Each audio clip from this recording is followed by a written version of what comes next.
হ্যাঁ বন্ধুরা, সবাই কেমন আছেন? আশা করি ভগবানের কৃপায় সবাই ভালো আছেন।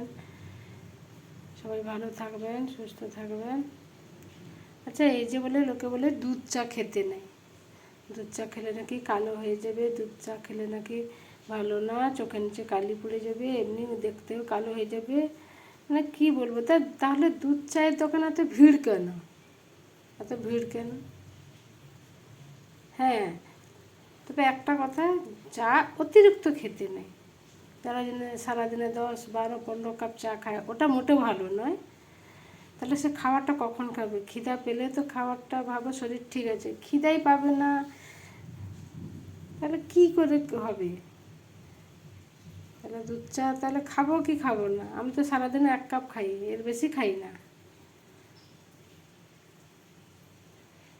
যা হয় সকালেই খাই, আর দুপুরে, বিকালে, রাত্রে আমি চাটা খাই না। তো আমারটা ঠিক আছে না, যে 10, 15 কাপ খায় তারটা ঠিক আছে? কমেন্টে জানাবেন। ভালো থাকবেন বন্ধুরা, বাই।